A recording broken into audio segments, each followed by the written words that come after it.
Hello, my beautiful souls. Welcome back to my channel. Please like, share, and subscribe my channel. Thank you. Shri Shiv पुराण श्री उमा संहिता 36वां अध्याय मनुपुत्रों का कुल वर्णन।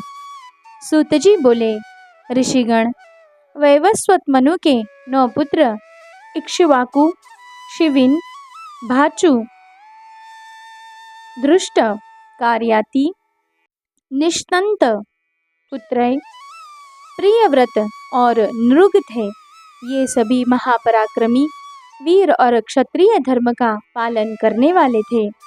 जब मनु की कोई संतान नहीं थी तो उन्होंने पुत्र प्राप्ति हेतु यज्ञ किया। तब वरुण के अंश से ईड़ा की उत्पत्ति हुई। वह वरुण के पास गई और उन्हें बताया कि मैं मनु के यज्ञ में आपके अंश से ही पैदा हुई हूँ। बताइए मेरे लिए क्या आज्ञा है।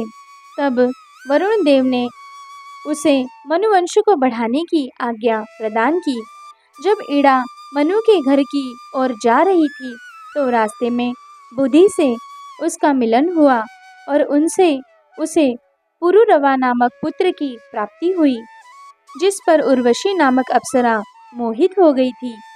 तत्पश्चात भगवान शिव की कृपा से पुरुषत्व प्राप्त कर श्रुद्युम्न ने परम धर्मात्मा उत्कल, गय एवं विनिताश्व नामक पुत्रों को पैदा किया। उत्कल ब्राह्मण होकर वक्कल देश में निवास करने लगे। विनिताश्व पश्चिम देश में ब्राह्मण हुआ। अनिति पुत्र रैन्य रैभय नाम से जग प्रसिद्ध हुआ। उसका निवास कुशस्थली में हुआ था। उनके 100 पुत्र एवं कुकुदमी सबसे श्रेष्ठ कन्या थी। इसकी कन्या के रूप में सुंदरी रेवती पैदा हुई। रेवती के बड़े होने पर कुकुदमी को उसके विवाह की चिंता होने लगी। उन्होंने ब्रह्मा जी से रेवती के वर के बारे में जानना चाहा। तब ब्रह्मा जी बोले, हे कुकुदमी, 28वें द्वापर में भगवान श्री कृष्ण अपने कुटुंबियों सहित द्वारकापुरी में निवास करेंगे। वहाँ उनके भाई और वसुदेव जी के पुत्र बलदेव से तुम रेवती का विवाह करना। वही रेवती के लिए सर्वथा योग्य वर है।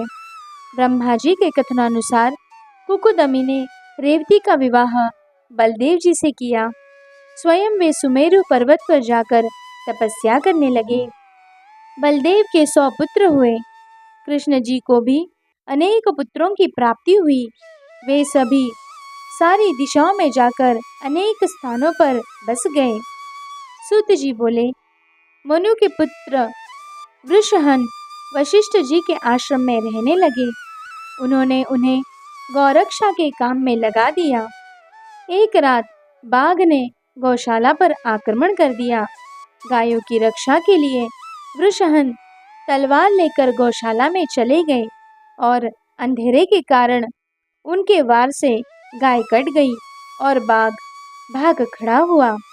सुबह जब उसने गाय को मरा देखा तो सारी बातें गुरुजी को बताई।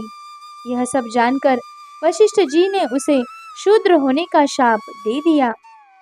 तब दुखी और शोक में डूबे वृषहन ने अपने शरीर को जला दिया।